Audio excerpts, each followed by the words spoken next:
Del profeta Isaías.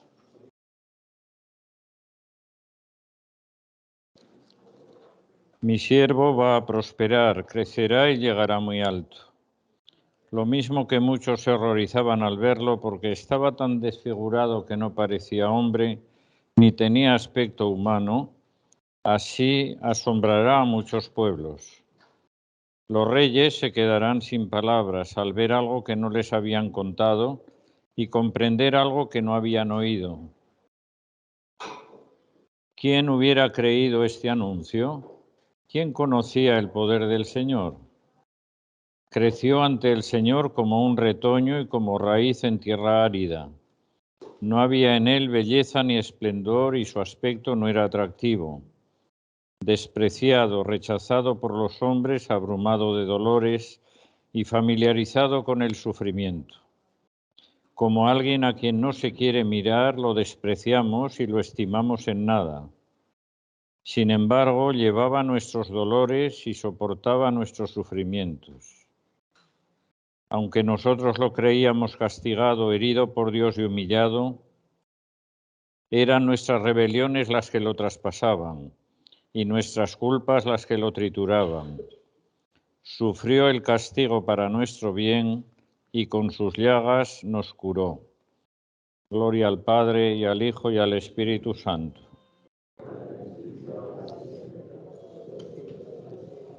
Buenas tardes. Vamos a por la segunda sesión.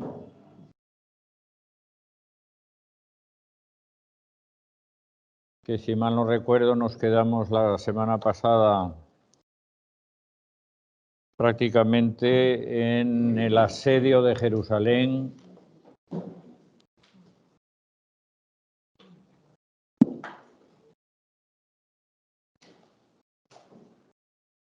Viendo al profeta Jeremías y sobre los acontecimientos que van entre el 5 de enero del 587 hasta el 19 de julio del 86, año y medio más o menos. Poseemos muchos datos, pero hay más puntos oscuros que claros.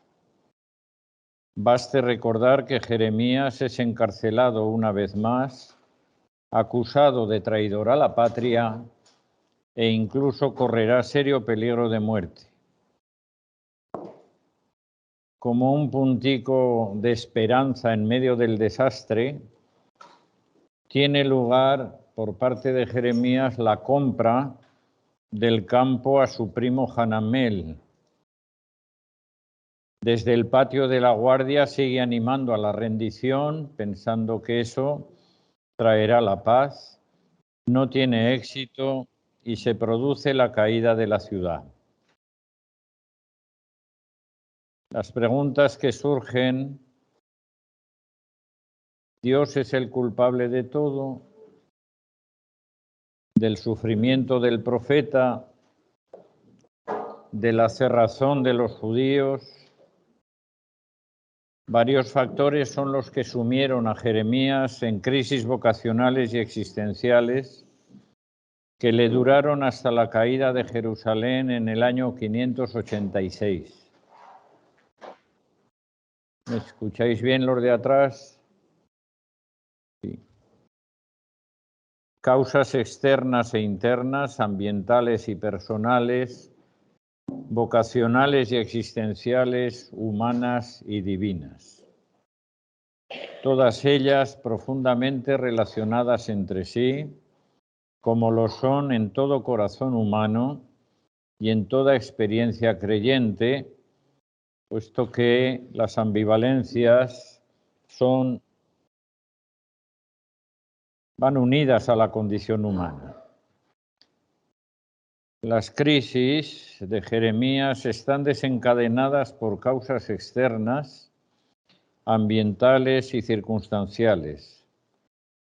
Los tiempos en que Dios le ha llamado a ser profeta de naciones son particularmente borrascosos y difíciles, como los tiempos de total desestabilidad internacional y nacional, de espantosa violencia militar, política y social en la historia de la humanidad.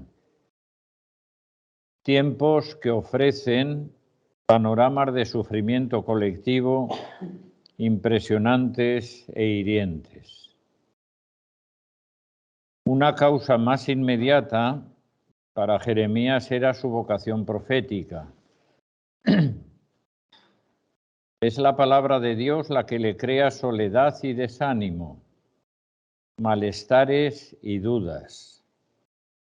Profeta ante un pueblo que no está dispuesto a escucharle y encima tiene que profetizarle una palabra de denuncia y de anuncio de ruina general próxima a acaecer.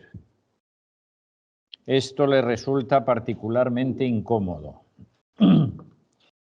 Le crea riesgos, soledad y problemas de integración social tan necesaria para todo ser humano.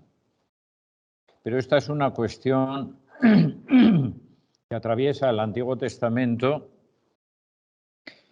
y, si me apuráis también, atravesará el Nuevo, perdón, porque cuando el encuentro con Dios se produce en el Antiguo Testamento con Yahvé y en el Nuevo Testamento con Cristo Jesús, en la medida en que los discípulos de Jesús intentamos seguirle y dejarle a Él que lleve las riendas de la relación de Él con nosotros o con cada uno de nosotros, la más inmediata consecuencia de ese dejarle a Él llevar las riendas es la soledad. Pero no es una soledad, yo diría, que aísla, sino que es una soledad habitada por el Espíritu Santo y por lo tanto ha hecho falta una relación afectiva con Cristo Jesús o con el Padre o con Dios Padre para que en ese momento de soledad psicológicamente se pueda superar, pero sobre todo espiritualmente que no hunda al que le pide que le siga, es decir, al discípulo. Esta historia empieza ya en el Antiguo Testamento. A Jeremías le tocó vivirlo de una manera más complicada por su propio carácter, como os comentaré a continuación también. Pero el hecho de que se estén dando en la actualidad cantidad de vías para que les llaman de espiritualidad, y sobre todo las que vienen del Oriente, bien sea el Zen, bien sea el yoga, bien sea el taoísmo, el hinduismo, me da igual, es decir, los chamanes mexicanos, los santeros venezolanos. Es decir, hay una serie de vías que se están introduciendo especialmente en Europa y fundamentalmente lo que buscan, al ser iniciativa humana, porque todas ellas proceden de un deseo de búsqueda de Dios, y al ser un deseo de búsqueda humana de la divinidad, en el fondo tengo la impresión, y esto pues con toda la humildad lo digo, pero creo que no me falta razón, en el fondo lo que busca la gente con estas espiritualidades del Oriente es sentirme bien. Evidentemente, como lo veremos ahora con el siervo de Yahvé en Isaías, que es lo que nos toca hoy, veremos que es inaudito que el Dios del Antiguo Testamento Padre de nuestro Señor Jesucristo, haya elegido el sufrimiento como camino hacia la vida. Esto es lo inaudito. ¿Por qué? Porque normalmente se entiende que para el camino de la vida y por lo tanto de ser más o menos feliz, pues por lo menos me tengo que sentir bien. Bueno, habrá que pensar en que el acercamiento también a Cristo Jesús se hace por niveles. A nivel psicológico es el más externo y por lo tanto es el primero que se nos remueve, precisamente porque es el más externo a nosotros. Hay un segundo nivel, que lo sabemos por el Antiguo y Nuevo Testamento, que es el nivel existencial, donde tomamos las decisiones de nuestra libertad. Desde nuestra libertad tomamos decisiones de autonomía o de heteronomía, me da igual. Y hay un tercer nivel, que es el más hondo, que es el nivel espiritual, donde crece, germina y nos fundamenta el amor, la fe y la esperanza, que son las tres virtudes teologales, y por lo tanto el conjunto de las tres se llama vida teologal. De tal manera que la voluntad de Dios, que en definitiva es la que cumple el discípulo del Señor o pretende cumplir, puede ser que en algún momento a nivel psicológico nos produzca determinados sofocos, o nos ponga de los nervios, o nos incomode, precisamente por lo que llaman ahora, porque nos saca de nuestra zona de confort, y evidentemente eso psicológicamente nos puede poner de los nervios. Si tenéis calor, avisáis y abrís una... Abrid.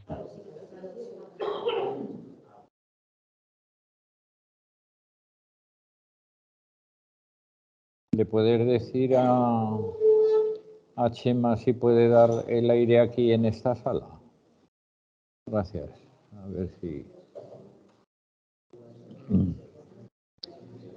Por lo tanto, el nivel psicológico es el más externo y puede ser que sea el que más se nos remueve, pero no siempre el hecho de que se nos remueva y me ponga de los nervios el nivel psicológico significa que eso sea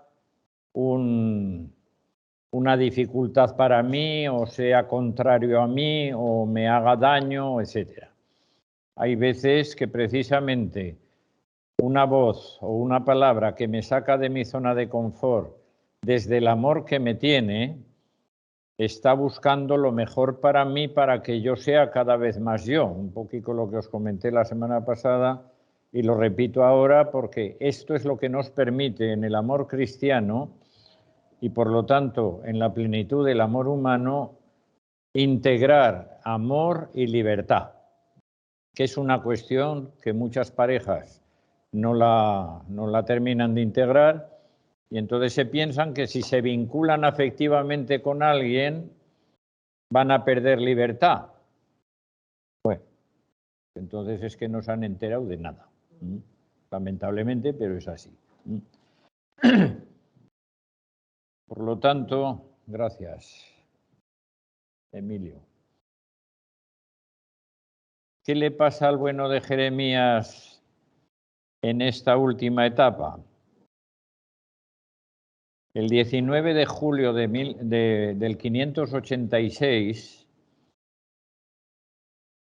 los babilonios abren brecha en las murallas de Jerusalén. Entran los jefes babilonios y dividen al pueblo en tres grupos: los que van a quedar libres, los que serán deportados y los que deben ser juzgados personalmente por Nabucodonosor. Saben que Jeremías ha sido partidario de la rendición y por lo tanto se muestran benévolos con él, dejándolo en libertad. Sin embargo, parece que en la confusión de estos días el profeta fue hecho prisionero, fue conducido a Ramá, en Samaria, con los deportados. Y es entonces cuando llega Nabuzardán con el encargo de incendiar el templo, el palacio y las casas y de arrasar las murallas. Trae orden de liberar a Jeremías y después de cumplir su principal misión el 17 de agosto de 1586, busca al profeta y lo encuentra en Ramá. Le ofrece 3 posibilidades a elegir: ir a Babilonia, en libertad, pero a Babilonia, marchar con el nuevo gobernador Godolías o residir donde prefiera. Eligió quedarse con Godolías. Se queda a vivir con él, acompañado de los campesinos que se refugiaron en territorios cercanos y de los soldados que desertaron. La vida comienza de nuevo y ese año se recoge una abundante cosecha. Pero a los 3 meses, en octubre del 586, Ismael asesina a Godolías. La comunidad, temiendo una nueva represalia de Nabucodonosor, huye provisionalmente a Belén. Jeremías aconseja permanecer en Judá, pero no le hacen caso y le obligan a marchar con ellos a Egipto. El grupo se establece en Tafnis, donde el profeta anuncia la invasión de Egipto y acusa a su pueblo de recaer en la idolatría. A partir de entonces, el profeta, cuya vida conocemos con tanto detalle, desaparece de la historia. Solo podemos decir de él lo que una canción a propósito de Antonio Machado. Murió el poeta lejos del hogar, lo cubre el polvo de un país vecino. Este silencio no debe extrañarnos porque la Biblia nos enseña continuamente que lo importante es Dios y su palabra. Y esa palabra transmitida por el profeta siguió germinando en Egipto, en Judá, en Babilonia, creciendo y desarrollándose hasta formar el actual libro de Jeremías. Una pequeña referencia que me parece importante, de acuerdo con el título del seminario, son lo que conocemos como las confesiones de Jeremías, que no es que fuera al Pilar a confesarse, que no es el sacramento de la reconciliación, sino confesiones que él realiza de lo que él está viviendo por dentro y las dejó plasmadas, un poco regadas por dentro del libro suyo, no son seguidas. Es probable que casi ningún comentarista actual se atreviese a afirmar las palabras del biblista alemán Gerhard von Rath, de que las confesiones, según él, solo tienen en común que no se presentan como palabra de Dios a los hombres, sino que son una sedimentación del diálogo del corazón consigo mismo y con Dios. Hoy se tiende a infravalorar o incluso negar los aspectos psicológicos y biográficos de estos textos. Pero aunque debamos leerlos también como predicación al pueblo, como reflejo de una experiencia de Israel y de la nuestra propia, nos ayudan enormemente a comprender lo que pasó por el corazón de este profeta, y esta lectura evidentemente no niega otras. Ya sabéis que las interpretaciones de la Sagrada Escritura son variadas y si la mayor parte de los que estamos aquí, si no todos, somos católicos, tenemos la ventaja de que podemos acudir al magisterio eclesial para que nos ayude a clarificar si algo que tenemos dudoso es bíblico, no es bíblico, o cierta interpretación es válida o no es válida. Esto los protestantes se lo cepillaron a raíz de la herejía de Martín Lutero y por eso se han dividido en tanta rama. Es decir, pero los católicos en este sentido tenemos la ventaja de que el magisterio funciona como garante de la fe de la Iglesia y por lo tanto también garante de una interpretación, aunque la palabra de Dios pueda tener varias interpretaciones, pero todas deben converger en que alimenten la fe. Este es el criterio que se sigue en la Iglesia Católica. Por eso, en los apócrifos del Antiguo y Nuevo Testamento, estoy recordando una escena del Evangelio de Tomás, me parece que es, cuando aparece la Virgen María niña jugando con unas palomitas delante del portal de la casa y a la vista de sus papás, Joaquín y Ana, y pues el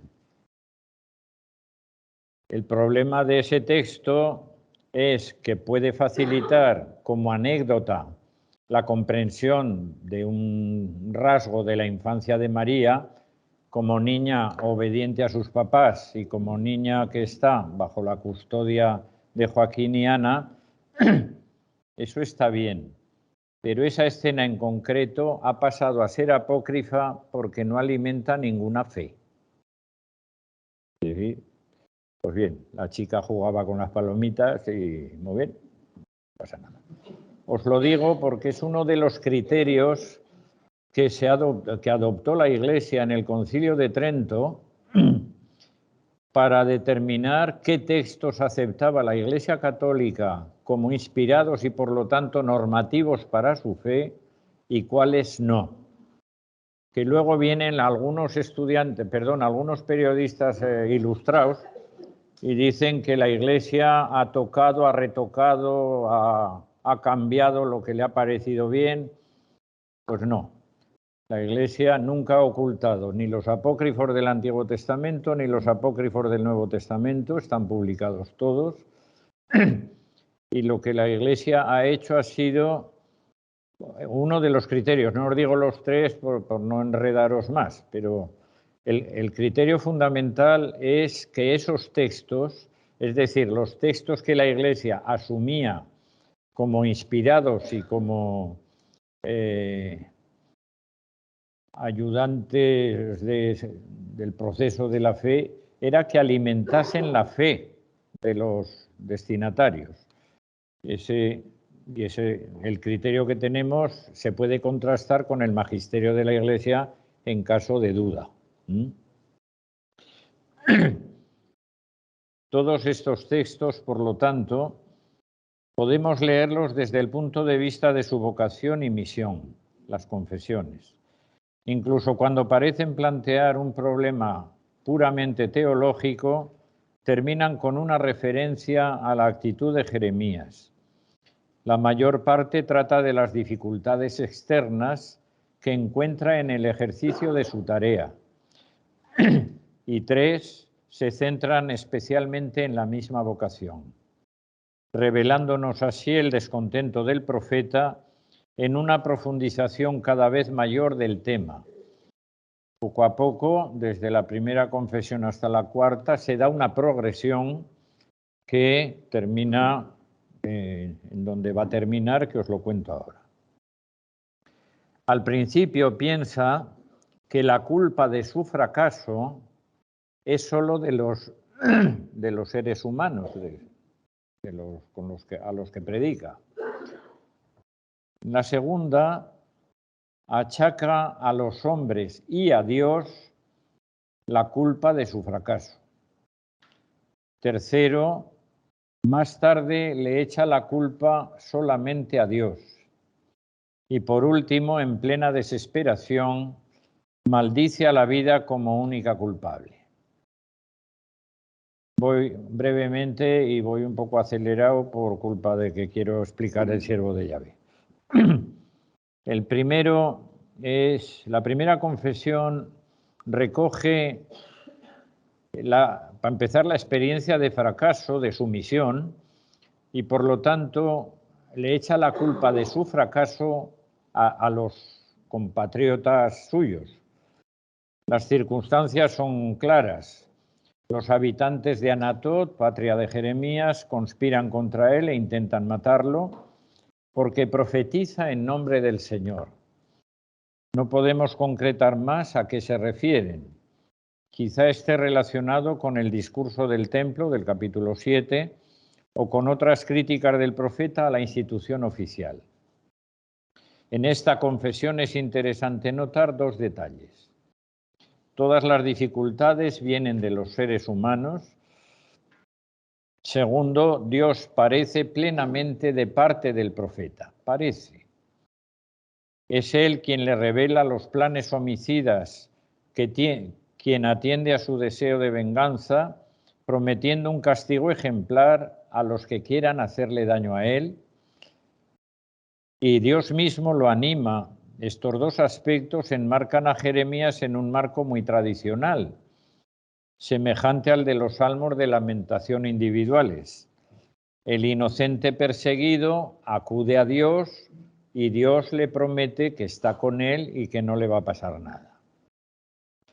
El gran contraste con la actitud de Dios en los textos posteriores insinúa que debe ser esta la primera de las confesiones y que al profeta le queda un largo camino que recorrer antes de captar a fondo los planes de Dios. Segunda confesión, la culpa de su fracaso la echa a la oposición de los hombres y al abandono de Dios. Capítulo 15, 10 al 21. La primera era el capítulo 11, 18 al 12, versículo 6. Repito, la primera está en el capítulo 11, versículo 18 hasta el capítulo 12, versículo 6. La segunda en el capítulo 15, versículos 10 al 21. Esta confesión se divide fácilmente en dos secciones. Lamentación del profeta y la respuesta de Dios. Las palabras de Jeremías avanzan con una triple acusación. Primero a su madre, por haberlo engendrado hombre de pleitos y contiendas. A sus oyentes porque lo maldicen y persiguen. Y a Dios porque lo ha abandonado como un arroyo de aguas inconstantes. Estas dos últimas acusaciones son las que más desarrolla el texto. Igual que en otros casos, Jeremías subraya su inocencia ante Dios y ante los hombres. Esto lo volveréis a encontrar en Job, cuando es acusado por sus amigos que representan la teología oficial judía y le acusan que, como la teología oficial era que había una correspondencia entre el pecado y la enfermedad o la falta de descendencia o la escasez económica, etcétera, los amigos de Job al final le dicen: en algo has tenido que pecar para que te ha pasado lo que te ha pasado. Porque dice el capítulo 1 que Dios le puso una llaga, Satanás, con permiso de Yahvé, le puso una llaga desde la coronilla hasta la punta del pie. Y si habéis tenido alguna llaguica, aunque sea en un dedo, os podéis hacer una idea de lo que es la llaga de todo el cuerpo. Pues a pesar de todo, el bueno de Job tiene que pelear contra los representantes de la teología oficial judía que le decían: en algo has tenido que pecar para que te haya pasado esto, y él decía: yo no he pecado en nada. Esto yo no sé de dónde viene. Pero es una cuestión, este trasfondico, que sepáis que viene de la teología judía de la época. Es decir, y esto ha pasado a través de los anglicanos, si mal no recuerdo, a los Estados Unidos de América actuales. Lo digo por si vais a Estados Unidos, veréis que tienen una cierta propensión a unir las causas de su desgracia. Por eso, en Estados Unidos siempre tienen la conciencia de que tienen que ser la primera potencia mundial, porque si no entenderán que Dios ya no les bendice. Esto es lo que hay detrás. Pero bueno, ya lo estudiaréis por otro lado. Jeremías subraya su inocencia ante Dios y ante los hombres. A Dios lo ha servido fielmente. Ha devorado con gozo sus palabras. Lo ha seguido también a la soledad. A los hombres no les debe nada. Al contrario, ha intercedido por sus enemigos y, sin embargo, esta inocencia y lealtad quedan sin respuesta. Los hombres lo persiguen y Dios lo abandona. Es una experiencia trágica que contrasta con los tiempos iniciales cuando las palabras del Señor eran mi gozo y mi alegría en mi corazón.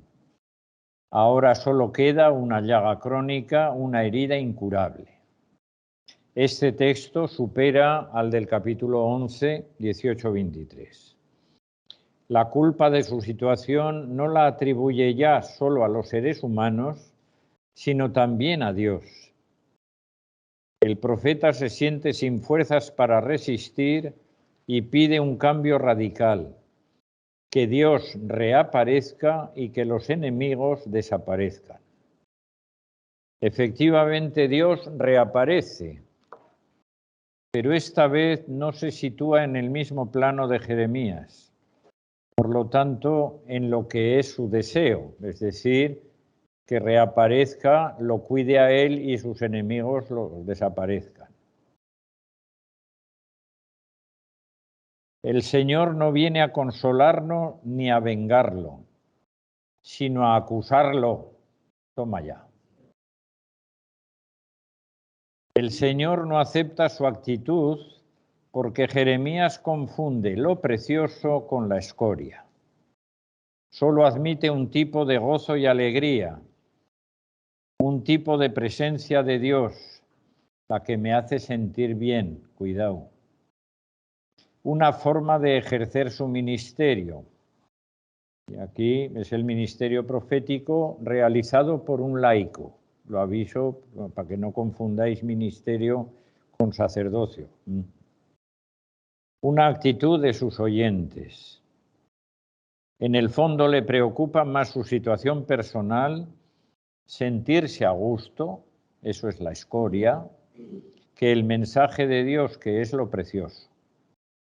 Por eso debe convertirse, es decir, dejar transformar el corazón por parte del Señor. Esto es la conversión en el Antiguo y en el Nuevo Testamento. Dejarse transformar el corazón. Y con el tiempo, transformado el corazón, se transforma el comportamiento.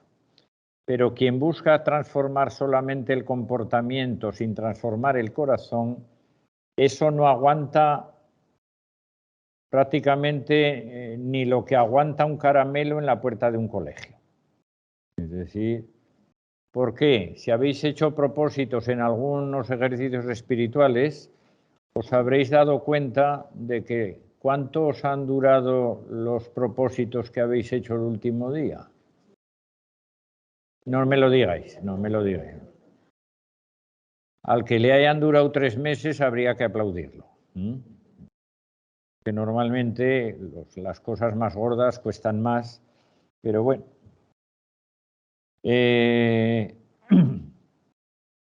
Si se convierte, Dios le promete una cosa. Seguirá estando a su servicio y será su boca, que con lo que ha vivido, dice, pues vaya regalo que me prometes, ¿no? Es una promesa paradójica, ya que al renovar la vocación, Dios renueva las persecuciones y dificultades. Los enemigos seguirán luchando contra Jeremías, pero le basta saber que Dios no es un arroyo inconstante, sino que se mantiene a su lado con una presencia misteriosa muy distinta de la que quiere el profeta, para librarlo y salvarlo. Esta confesión rompe el marco tradicional. En primer lugar, porque el profeta no se limita a acusar a los hombres. Y en segundo lugar, porque Dios no responde prometiendo venganza, sino invitando a la conversión al propio profeta. La experiencia espiritual de Jeremías es más profunda pero todavía le quedan pasos que andar. Tercera confesión, capítulo 20, versículos 7 al 9. Esta es pequeña. Jeremías analiza su vocación, las consecuencias que le ha traído y su actitud frente a ella. Comienza con una metáfora durísima. Se compara a una muchacha inocente e ingenua. Dios, en vez de respetar su ingenuidad, se ha aprovechado de ella, seduciéndola, forzándola y violándola. Igual que la muchacha violada, Jeremías solo encuentra luego, porque esto lo dice de él: me has seducido, me dejé seducir, me has violado y me has forzado. Solo encuentra después las sonrisas y las burlas de los demás, y así lleva el peso de la deshonra. A primera vista puede parecer que Jeremías no se queja de su vocación, sino del mensaje que Dios le ha encomendado: denunciar la violencia y la opresión. Pero estos términos son típicos de la denuncia profética. Vocación y mensaje van íntimamente unidos, y Jeremías lo sabe. Por eso protesta de que Dios lo haya elegido, y también por eso su tentación continua, me decía, con sentido repetitivo, es olvidarse de él y no hablar más en su nombre. Pero no puede. Dios, que aparentemente calla, es en su interior un fuego devorador, imposible de contener. El profeta ya no es un muchacho ingenuo, pero Dios lo sigue seduciendo, forzando y violando hasta que termine por transmitir su palabra. En la experiencia espiritual de Jeremías, la actitud de Dios representa un nuevo paso adelante. Ya no se pone a su nivel ni lo critica, ni siquiera le habla desde fuera. Es solo una palabra encendida, escondida, interior, encerrada en los huesos. Cuarta y última confesión, capítulo 20, versículos 14 al 18. Esta confesión es la más dura de todas y representa el punto final del proceso que venimos recordando. Jeremías no se fija ya en Dios ni en los hombres. Se encierra en sí mismo, en el absurdo de su existencia, para pasar trabajos y fatigas y acabar mis días derrotado. La única solución que le queda es maldecir y desearse la muerte. En el Antiguo Testamento hay varios casos de suicidio asistido, porque al no disponer de los métodos que disponemos en la actualidad, todo lo malo y lo bueno se atribuía al Señor y por lo tanto quedaba feo que yo me cortara la cabeza a mí mismo. Pedirle a otro que me la cortara era ponerlo en un aprieto, y entonces se lo pedían directamente al Señor. Elías le pasa igual, Jeremías, y piden en el fondo: Señor, quítame la vida porque ya no puedo más. En el fondo es un suicidio asistido, ¿no? Es decir, la única solución que le queda, bueno, ya está, es maldecir y desearse la muerte desde el mismo día de su nacimiento. El texto es muy claro y los comentarios solo sirven para trivializarlo. Pero adviértase que toda la experiencia termina en el silencio de Dios. Ya ni siquiera le habla interiormente, no hay consuelo, reprensión ni coacción. Sin embargo, sabemos una cosa: que la palabra del Señor siguió llegando a Jeremías y que éste continuó proclamando su mensaje. Von Rath, en su línea de experiencia individual, comenta: el misterio de Jeremías continúa siendo como un hombre cuyo oficio se le había vuelto tan problemático, con una profesión que lo destrozaba, aceptada con una obediencia que parecía sobrehumana, recorrió su camino hasta el fin abandonado de Dios. En ningún momento se le ocurrió que ese sufrimiento suyo de mediador pudiera tener sentido ante Dios. Y el misterio de Dios es que llevara la vida de su mensajero más fiel a través de una noche tan espantosa.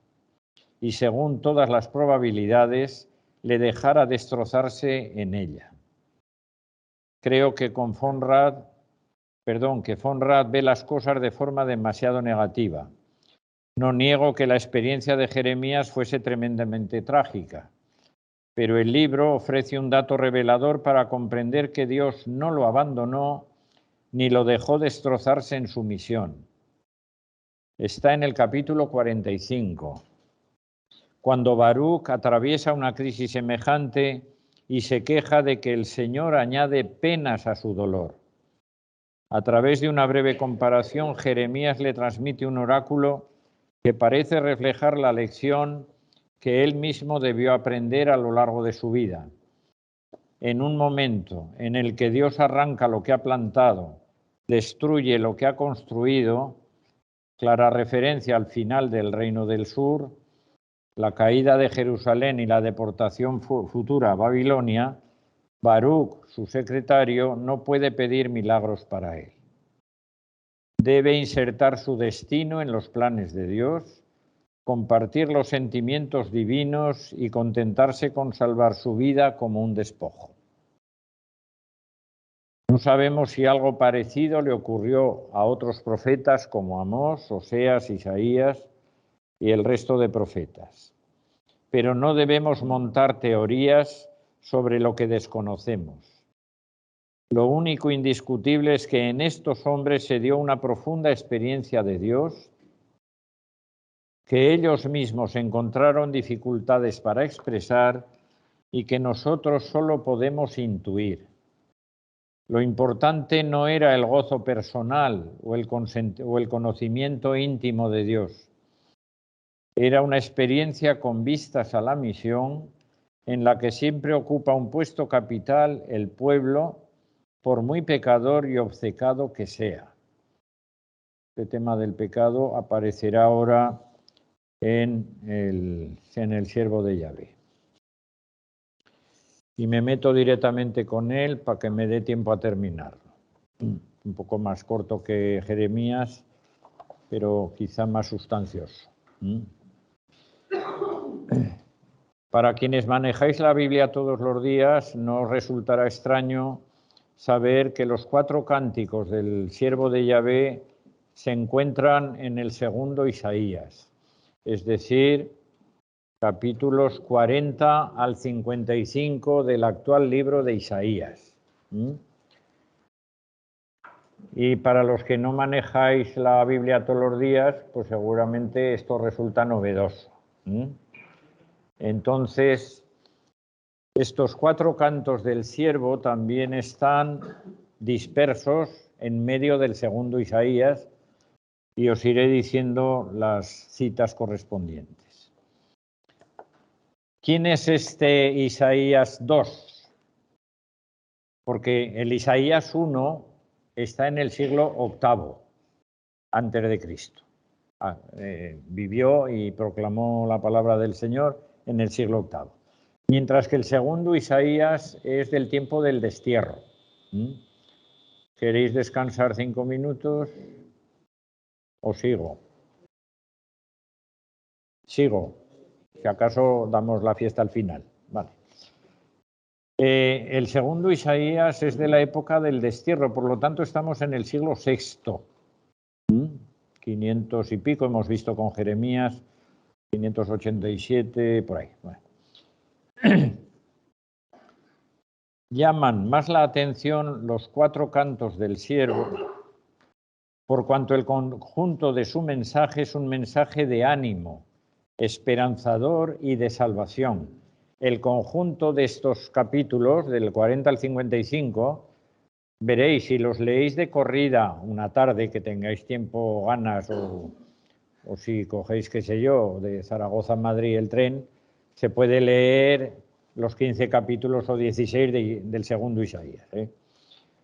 Entonces veréis que el conjunto de esos 16 capítulos son ya lo diré. Son un conjunto que anima a los deportados y a los que se han quedado en Judá a que no decaigan en la desesperación, sino que confíen en que la esperanza del retorno y de que las cosas se arreglen vendrá pronto. Es decir, el hombre anima al personal, por lo tanto, el segundo Isaías es un canto de, digamos, de alimentar la esperanza y la salvación. Por eso extrañan más estos 4 cánticos que están diseminados por los capítulos. El segundo Isaías, que es un profeta anónimo, tampoco sabemos si es un señor individual o es un conjunto de profetas. El que quiera saber más, que pregunte, pero yo no tengo respuesta. Es decir, o sea que sufrió por parte de sus propios compatriotas. Esta es una dinámica constante, no solo en los profetas, sino en toda la revelación del Antiguo Testamento y del Nuevo. Porque si vais al Nuevo, yo retomaré estas 2 sesiones que me faltan para cerrar el ciclo en el mes de mayo, según me parece que tenéis en el esquema.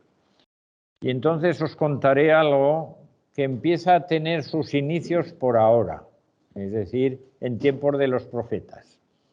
Pero no os voy a adelantar lo que es para que no sufráis y para que, si sois fieles, sigáis viniendo a escucharme. Pero bueno.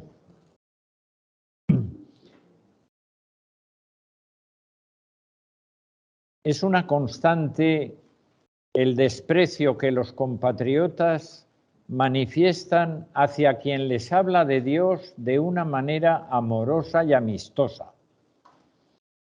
Lo cual pone de manifiesto, esto sí que os lo puedo adelantar, una realidad que probablemente sea la que está en la causa primera del plan de salvación de nuestro Señor, Dios y Padre de nuestro Señor Jesucristo, que es cuando los seres humanos despreciamos, rechazamos, no toleramos el amor gratuito y absoluto. ¿A qué se debe? Porque lo que hemos hecho, si os acercáis a la persona de Cristo Jesús, seguimos teniendo crucifijos que no valen para nada. A ver si antes de terminar mi ministerio de administrador los cambio por crucifijos de los que penda un señor. Pero ahora, pues echarle imaginación al asunto. Pensad en un crucifijo donde está un señor colgando, clavado y cuelga. Ese señor, aparte de llamarse Jesús de Nazaret e Hijo de Dios, es la revelación del amor absoluto de Dios Padre. ¿Y qué ha pasado en los corazones de los seres humanos que no hemos soportado el amor gratuito y lo hemos crucificado? Esta es una preguntita que me encanta hacerla y no le voy a dar respuesta para que cada uno se la piense de aquí a mayo, que es cuando terminaré yo si es que Dios me da salud, que parece que me la va reduciendo. Pero es una cuestión que no terminamos de encajar porque no terminamos tampoco de vivir una relación afectiva con Cristo Jesús o con Dios Padre. Al no vivir una relación afectiva, es decir, a nivel humano, es probable que la mayor parte de los presentes hayamos experimentado alguna vez el rechazo de un amor que nosotros hemos ofrecido gratuitamente y nos hayan dicho: ¿tú qué buscas con este cariño que parece que pretendes? si lo habéis vivido, os podrá dar una pista muy pequeña, porque el amor de Dios es el amor absoluto, y los nuestros son amores siempre de criaturas y por lo tanto limitados. Y luego tenemos varias maneras de funcionar a las que llamamos amor, pero hay amoríos, hay amores que tratan de atrapar a la persona amada, hay amores que tratan de proteger en exceso a la persona amada, es decir, hay variedad. Para poder captar cómo nos ama Dios, lo recuerdo porque lo dije la semana pasada y lo he dicho al comienzo de esta sesión, el amor con que somos amados por Dios es un amor que va buscando lo mejor de mí para que yo sea cada vez más yo, no para que yo le revierta con buenas obras el amor que me manifiesta. Que este es un lío que os lo trataré de desgranar en mayo.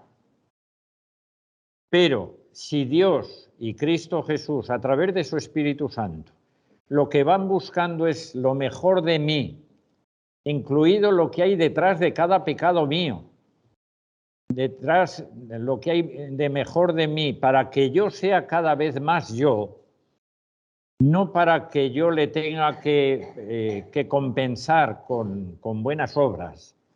El tema de las obras es el que aparece en San Pablo, capítulo 3 y capítulo 1 de la carta a los romanos. La famosa justificación por la fe, que es la que os contaré en mayo si Dios quiere. Pero aquí empezamos ya a vislumbrar que en la vida de los profetas, pero había pasado también en el caso de Abraham, en el caso de Noé, no. En el caso de... ¿Quién fue? Noé. Ay, ¿os acordáis de cuando hablábamos todo seguido? Sí.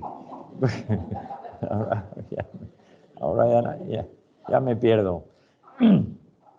Bueno, lo que había pasado ya en algún caso antes del segundo Isaías, y sobre todo antes de los profetas, porque los profetas, de alguna manera, al tener que proclamar un mensaje, se exponían más que Abraham o que Moisés, era el que me faltaba.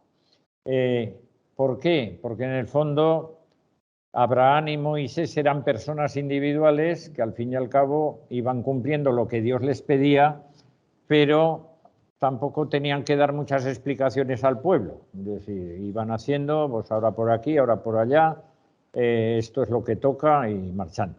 Pero los profetas, al pedir una conversión, están diciendo, para empezar, que sois pecadores. Punto primero. Con lo cual, pues hay gente que se lo puede tomar bien y hay gente que dice, ¿y tú con qué derecho nos dices a nosotros pecadores? Vete a la porra. Esto ha pasado y a Cristo Jesús le pasa cuando baja del Tabor. Cuando entra en el Tabor probablemente entró estando en crisis, porque acababa de ser rechazado por los dirigentes del pueblo y por el propio pueblo. Lo tenéis en Marcos 1, que cuando empezó a predicar en su pueblo, enseguida termina el capítulo diciendo, quisieron arrojarlo por un barranco. Cuando les dice Jesús, seguramente me diréis aquello de médico, cúrate a ti mismo. Se cabrearon los compatriotas y quisieron tirarlo por un barranco. Es decir, a medida que vamos desenmascarando el amor, y esto es otro truco, el amor no juzga jamás, pero sí que desenmascara. Es decir, nos quita máscaras. Y por eso nos puede hacer más nosotros mismos. Porque al quitarnos las máscaras, empezamos a salir en nuestra propia verdad, por decirlo en términos bíblicos también. Por lo tanto, esta es una cuestión que si os sentís llamados a ser discípulos de Cristo Jesús, antes que nada, porque estoy viendo sacerdotes, estoy viendo laicos, laicas, antes que la vocación a la que nos llame, lo primero es ser discípulos suyos. Y después Él nos dirá cómo quiere que seamos discípulos suyos. Eso es otra guerra. Entonces, lo primero con lo que nos vamos a encontrar es que en la medida en que nosotros humanamente vamos creciendo, desde que os lo comenté el otro día, vamos creciendo, afirmándonos ante nosotros mismos y ante los demás para adquirir el equipamiento humano básico que nos permita tener un mínimo de autonomía personal. Cuando Jesús aparece, bien sea leyendo un texto bíblico, o bien sea a través de un acontecimiento, o de una palabra que he escuchado en una iglesia, o de un acontecimiento que he vivido en donde sea, lo primero, cuando descubro que el Señor me está dirigiendo a mí su palabra y me dice, sígueme, lo primero que rebota en nosotros es la autonomía. Con lo que me ha costado a mí ser autónomo, y ahora vienes tú con la pretensión de llevar las riendas de la relación entre tú y yo, espera, que tengo que conocer Tailandia, tengo que conocer el Tíbet, tengo que acostarme con alguna señora, y si es una señora con un señor, para probar. La sociedad de la prueba está muy de moda ahora, hay que probar todo y no es extraño que aparezcan vocaciones sacerdotales cuando se han aburrido de probar todo. Pues ahora ya me meto al convento o voy al seminario y bueno, pues 70 años, 75, que entonces ya los deseos han bajado bastante y no pasa nada. Sí, es un fenómeno que está ahí y bueno, se ve que ahora tenemos, discúlpenme si hay alguno por aquí que desea ser sacerdote.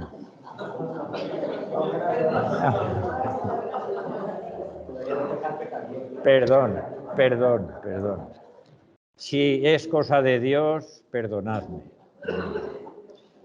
Bueno, continúo. Hasta luego. Sufrió el segundo Isaías, sufrió por parte de sus compatriotas. Se resistían a creer su mensaje de amor, de esperanza y salvación. Bueno, esto ya os lo he comentado, no lo repito. Difícil es creer en un Dios con rostro de madre amorosa, de esposo amante, de pastor solícito o de liberador de los pobres desde la crueldad de la existencia. Claro, cuando la gente lo está pasando mal y de rebote les dices que es un poco lo que nos está pasando ahora, salimos de una pandemia que no nos ha hecho ningún beneficio. Tirando del hilo sacaríamos alguna cosa positiva, sin duda, pero no nos ha hecho ningún beneficio para empezar al nivel interrelacional, porque había que separarse, no te arrimes metro y medio más allá, la mascarilla, no sé qué, los besos desaparecieron y no te atrevas a coger a un niño porque le puedes contagiar o te puedes contagiar tú. Salimos de la pandemia, parece que ya volvíamos a la vida normal, ¡zasca!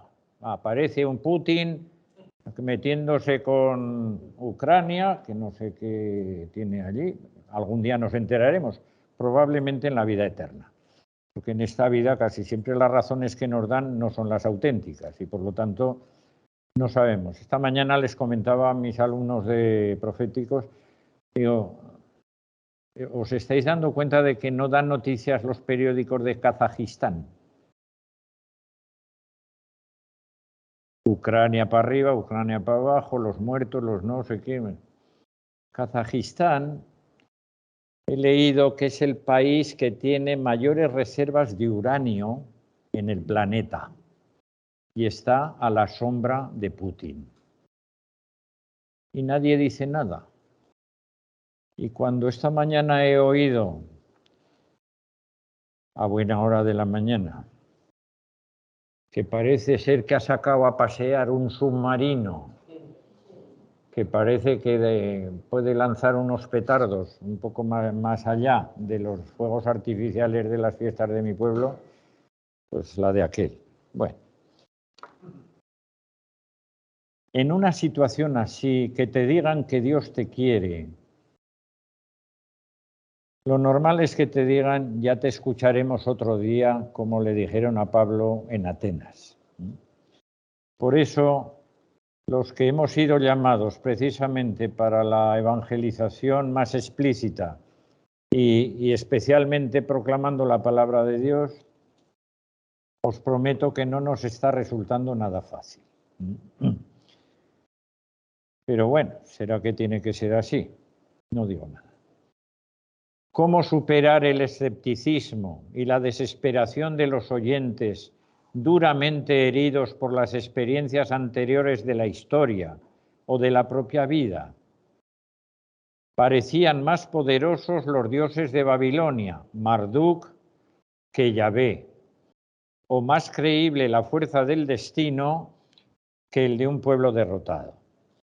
Difícil esperar algo nuevo y alentador cuando se lleva padeciendo una prolongada situación sin esperanza, o cuando el caso de los otros deportados se ha logrado instalarse cómodamente y se ha logrado cómodamente en la vida y no se quiere salir de su zona de confort. Para unos, Dios no es fiable, para otros es molesto. Además, ¿se podía esperar mejor suerte de los persas que de los babilonios? Porque los persas son los que vienen detrás de los babilonios, los que devuelven a los judíos a casa a los que quieran volver. Pero ¿se puede esperar algo mejor de los persas? El tiempo lo dirá. ¿No era mejor seguir relativamente bien instalados en Babilonia que volver al propio país? Sea por lo que fuera, nuestro profeta experimentó honda impotencia personal ante la oposición de su propio pueblo. Era fundamentalmente resistencia a esperar. Como en el desierto del primer éxodo, el pueblo en Babilonia se cansa y protesta. Tiene miedo, es ciego y es sordo, nostálgico, pecador, no comprende la elección de un extranjero, es falso y obstinado y se cree abandonado. El poeta, en nombre de Dios, tiene que convertir a la esperanza a ese pueblo fracasado o resignado o desalentado, porque de todo había. No basta con la fe, no basta creer, hay que esperar.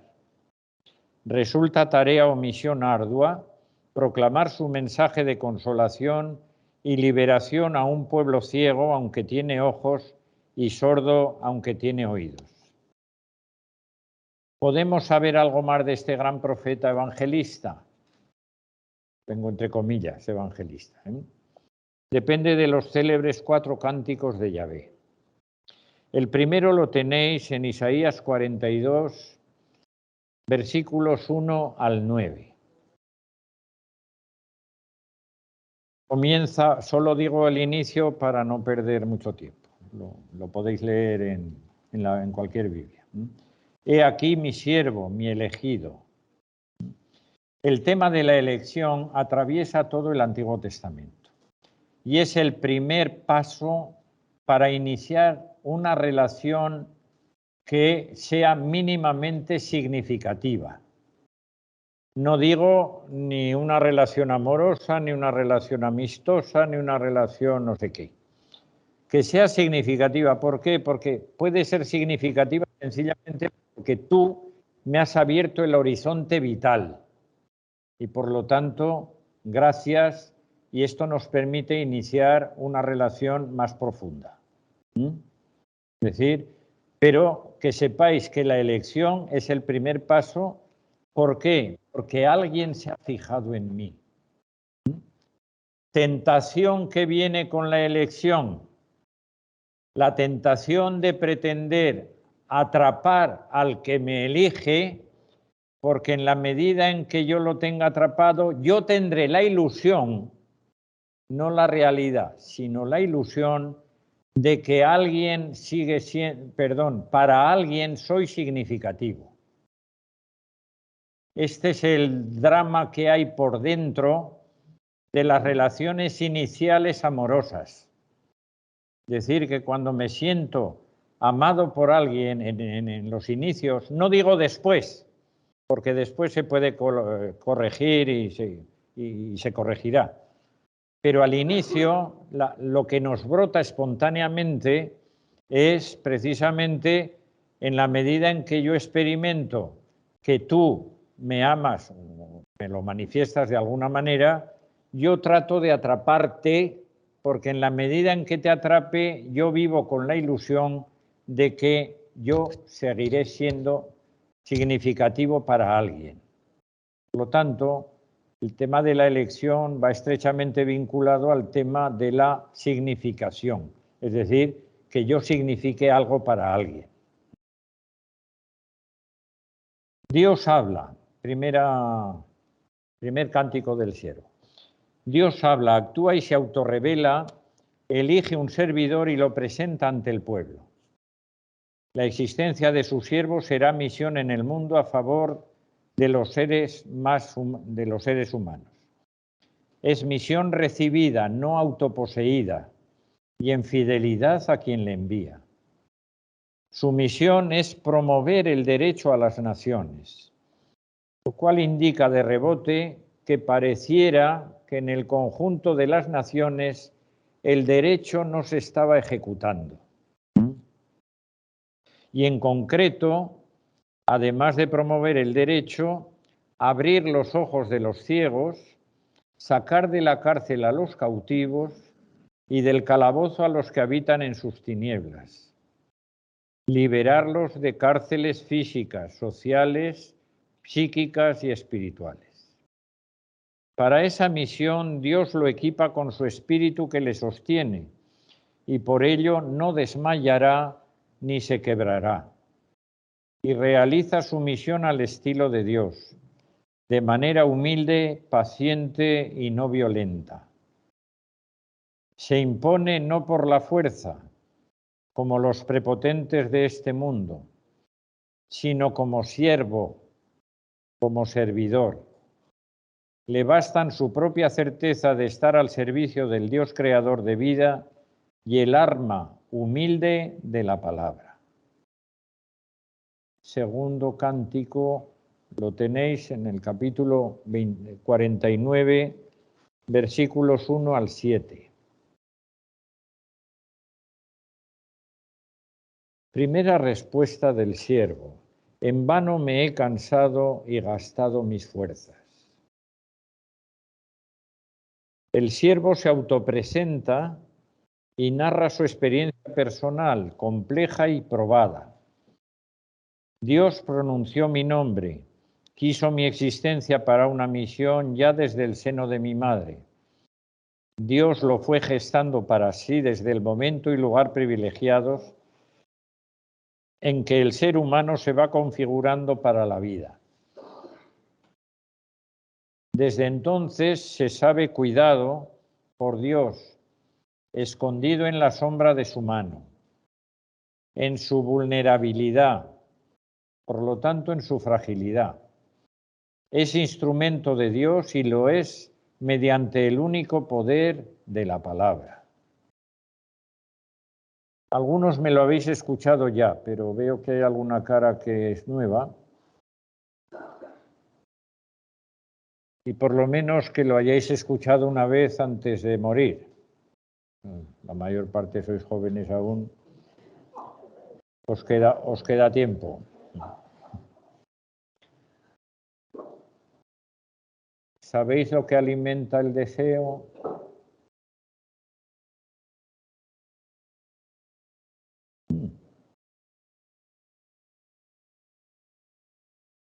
Es una realidad que está muy de moda en la sociedad actual. Es la carencia, por supuesto, pero le damos otro nombre.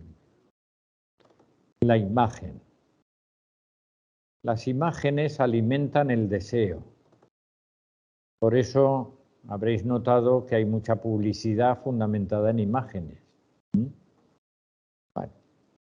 Y por eso en el Éxodo 20, en los artículos del pacto de la alianza del Sinaí, el primer mandamiento que aparece en la Biblia, aunque la Iglesia posteriormente lo ha condensado en 10, porque es una mejor manera de contar con los dedos de la mano, en Éxodo 20 tenéis algún mandamiento más. Pero el primero no es amarás a Dios sobre todas las cosas. El primero es no te harás imágenes mías. Y es el texto en el que se basan los protestantes para ponernos verdes a los católicos, diciendo que pecamos gravemente contra Dios haciendo tantas imágenes.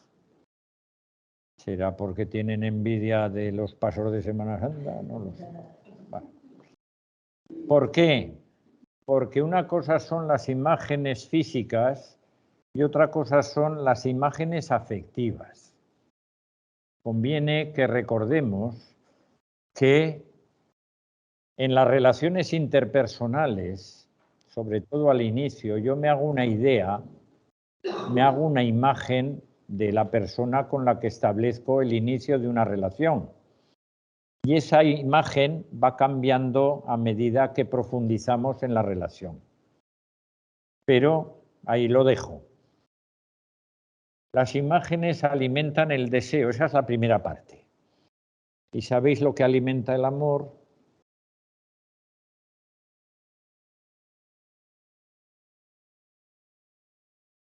La palabra. En un diálogo donde yo puedo confiarte mi intimidad y tú confiarme a mí la tuya, si en ese marco, en un momento determinado me dices te amo o te quiero, algo se me remueve por dentro.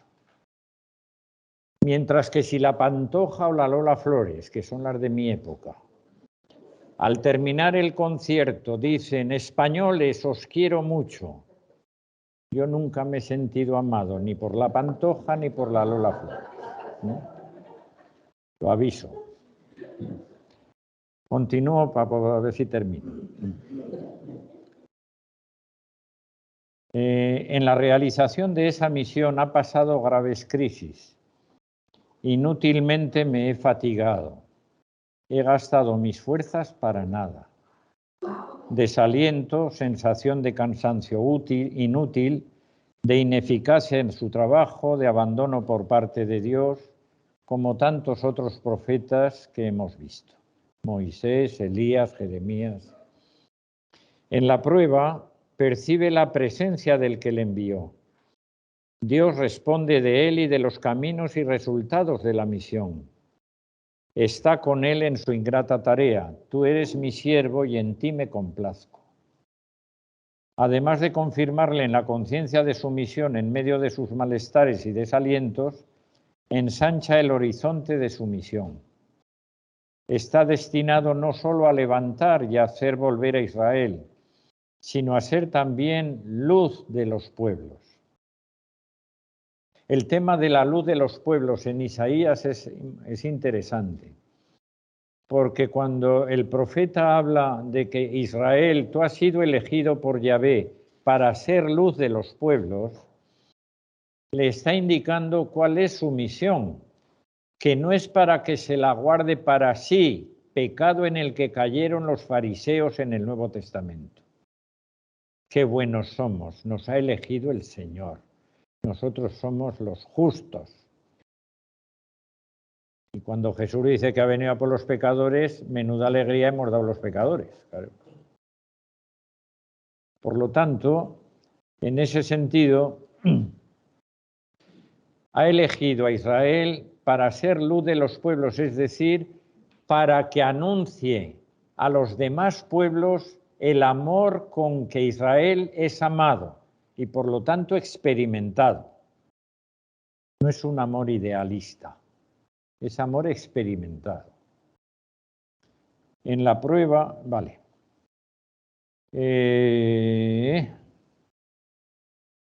Los planes de Dios se extienden más allá de las fronteras políticas y raciales, pasando por este servidor humillado, despreciado y rechazado.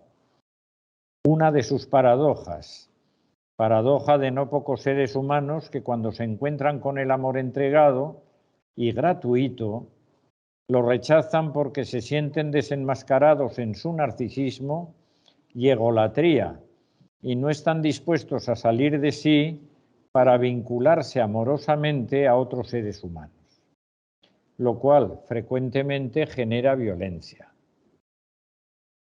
Tercer cántico del segundo Isaías, capítulo 50, versículos 4 al 9. Ofrecí la espalda a los que me apaleaban. Habla el siervo de su experiencia vivida. Comenzó por ser un discípulo de Dios. Cada mañana recibe su ración diaria de palabra de Dios. Muy bonito el comienzo de este cántico. El Señor me ha dado me espabila el oído y cada día me abre el oído para que escuche como los iniciados, más o menos dice algo así, ¿no? Por lo tanto, Dios mismo le da su ración diaria de palabra de Dios. Y aprovechando la ración diaria de palabra de Dios, es muy conveniente pedirle al Señor cada día, igual que le pedimos en el Padre Nuestro, el pan nuestro de cada día, dánosle hoy, pero solo el de cada día, que le pidamos también la dosis de amor que necesitamos cada día para ese día. No pidáis el amor para toda la eternidad ya. Esperad.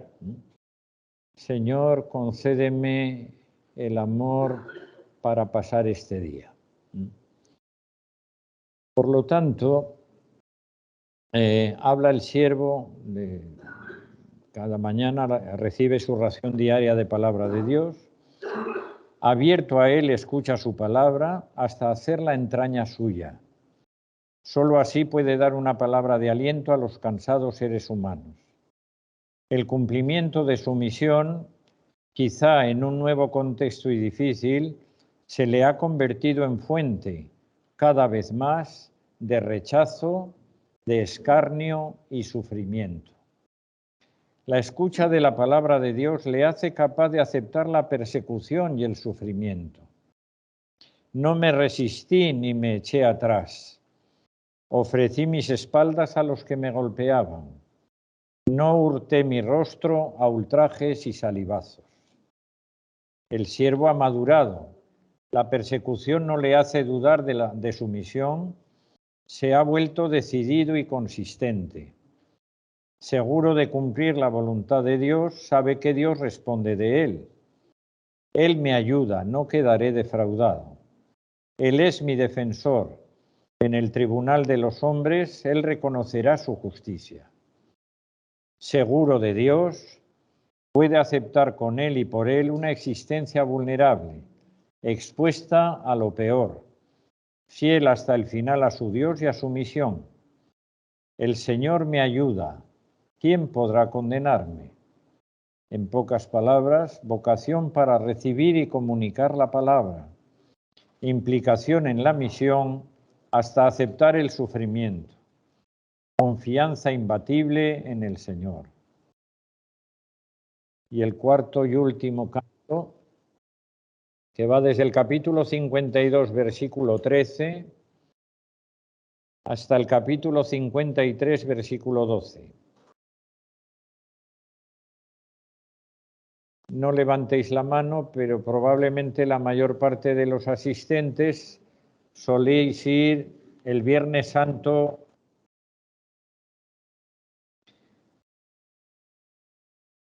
En la primera lectura, me parece que es del Viernes Santo, antes de la Pasión, se lee este cuarto cántico del siervo de Isaías.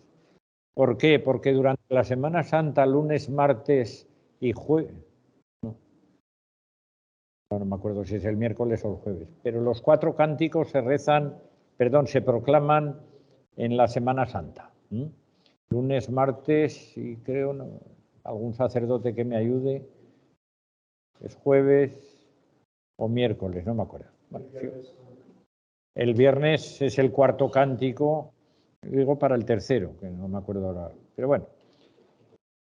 Como cordero llevado al matadero. Este cuarto poema se conoce como la cumbre teológica del Antiguo Testamento. Nos presenta una sobrecogedora estampa del siervo. El poema no es tanto una confidencia del siervo, cuanto una obra de teatro en 3 actos. Hablan 2 o más actores. El siervo no habla de sí, pero es el protagonista, objeto de la mirada asombrada de los hombres y de Dios. Le toca padecer hasta morir en el cumplimiento de su misión. Misión extraña, asombrosa, increíble. Es víctima aborrecible que se deja llevar, pero comulga con la humanidad entera y se identifica con su destino. La misteriosa fecundidad de su sufrimiento y muerte por todos nosotros, y además de forma violenta. Conviene leer el texto. Os lo dejo para que le echéis un vistazo en casa. Detrás de esta sobrecogedora figura del siervo de Yahvé, laten interrogantes. ¿Es siempre absurdo e insensato el dolor? ¿Por qué cargan los justos con el peso de los malvados y con su sufrimiento aparentemente inútil?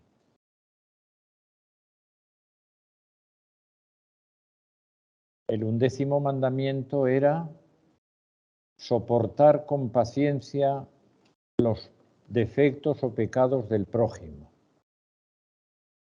Esto venía ya del cuarto cántico del siervo. Llevaba nuestras heridas y nuestros pecados. ¿No hay vidas sufridas admirables de secreta fecundidad? De la calidad y hondura desconcertantes y escandalosas del varón de dolores, tal como lo define el texto, esa calidad y hondura, una vez conocida, de ahí manan también certezas extraordinarias. Dios aborrece el sufrimiento, el fracaso, la humillación, el silencio y la muerte. Pero con su secreto poder los convierte en los lugares donde muestra su misteriosa comunión con los seres humanos. Dios no nos ha querido quitar el sufrimiento, eso que le pedimos tantas veces como si fuéramos niños. ¿Por qué no arrasas a los que provocan las guerras? Él ha venido a acompañarnos en el sufrimiento. Son el espacio de su teofanía, allí donde muestra al mismo tiempo su solidaridad con los siervos pacientes y su poder salvador. Hay hombres y mujeres cuya misión en la vida, sin protagonismo ni fachada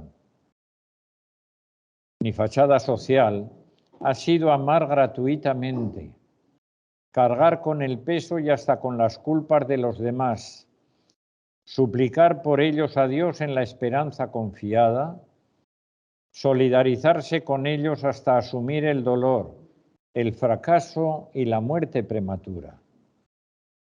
La humanidad puede convertirlo todo en ídolo. La belleza puede ser convertida en un ídolo, el amor, no digamos, la fecundidad puede ser convertida en ídolo también, el poder, etc. todo menos el dolor y la humillación. No hay ídolo del dolor y de la humillación. Pero Dios convierte a estos siervos y siervas sin belleza ni apariencia humana digna en una figura adorable y digna de confianza para siempre y para todos, incluidos los mayores criminales. Os mando para el Nuevo Testamento: amad a vuestros enemigos, orad por los que os persiguen. Que tenemos una facilidad los cristianos bautizados en la fe católica de que aquellas palabricas del Evangelio que no nos terminan de gustar porque se oponen a nuestros deseos, nos cuesta integrarlas. Y cuando les digo a mis feligreses, ¿por qué no rezamos por Putin? Porque en el fondo necesita más oración que los ucranianos. Me dicen, hombre, pero por Dios, digo, ¿qué pasa? ¿No está haciendo más daño Putin que los ucranianos? Y segundo, si está haciendo más daño, ¿no será que está peor que nosotros? Porque las personas normales no vamos por la vida haciendo daño. De ahí que el amor a los enemigos, digamos que es el final de un proceso que conviene comenzar por ponerme en el pellejo de los enemigos o de los que me hacen alguna faena. Por lo tanto, este servidor de Yahvé del segundo Isaías parece concentrar en sí el misterio del dolor que ha herido a Israel a lo largo de su historia como pueblo de Dios. Estuvo esclavo en Egipto, hambriento en el desierto y dudando de su Dios, sometido por otros pueblos y expuesto a su crueldad, herido hasta la muerte del año 586, con la única posibilidad de que su Dios lo pudiera reconocer como suyo y resucitarlo. Y condensa a este siervo y encarna en sí las figuras dolientes de los profetas y justos anteriores y posteriores, probados hasta el extremo en su tarea y existencia. Moisés, Habacuc, Jeremías, Job, salmistas orantes desde su dolor y los humillados y maltratados de todos los tiempos. El servidor, o el siervo, ha recorrido todo un itinerario experiencial y teológico desde el primer poema hasta el cuarto.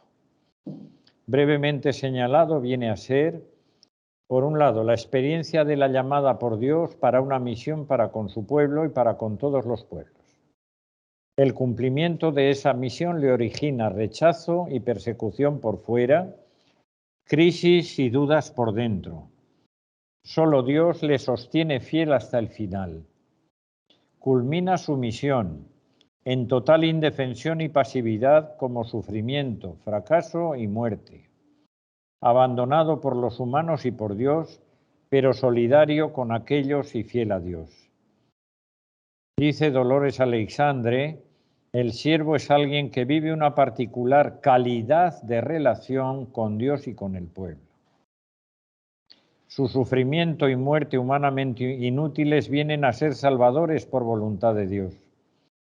Como cuando nacemos mediante el amor de una madre, vivido en dolor y sangre, dirá Jesús, o como el grano de trigo que solo muriendo bajo tierra dará fruto. La vida viene de un amor solidario hasta la muerte. Y la paz reconciliadora de uno que ha puesto todo ante Dios por nosotros. La esperanza de las personas capaces de amar hasta sacrificarse por sus hermanos en la existencia. Y aparte de que en quien pensase el autor de estos poemas, el siervo de Yahvé descrito en ellos viene a ser el retrato de muchos hombres y mujeres, servidores pacientes cargando con el peso de vidas ajenas de todos los tiempos. Jesús de Nazaret, Mesías solidario y sufriente, ha sido mirado como su encarnación más cabal. De hecho, los autores del Nuevo Testamento se han inspirado en su figura a la hora de releer su vida, su muerte y resurrección. Los autores del Nuevo Testamento se han inspirado en su figura y, la semejanza entre ambos desborda los poemas. Qué parecidos y parientes, espiritual, profética y teológicamente, el siervo de Yahvé y Jesús de Nazaret. Y hasta aquí llego. Si queréis alguna preguntita.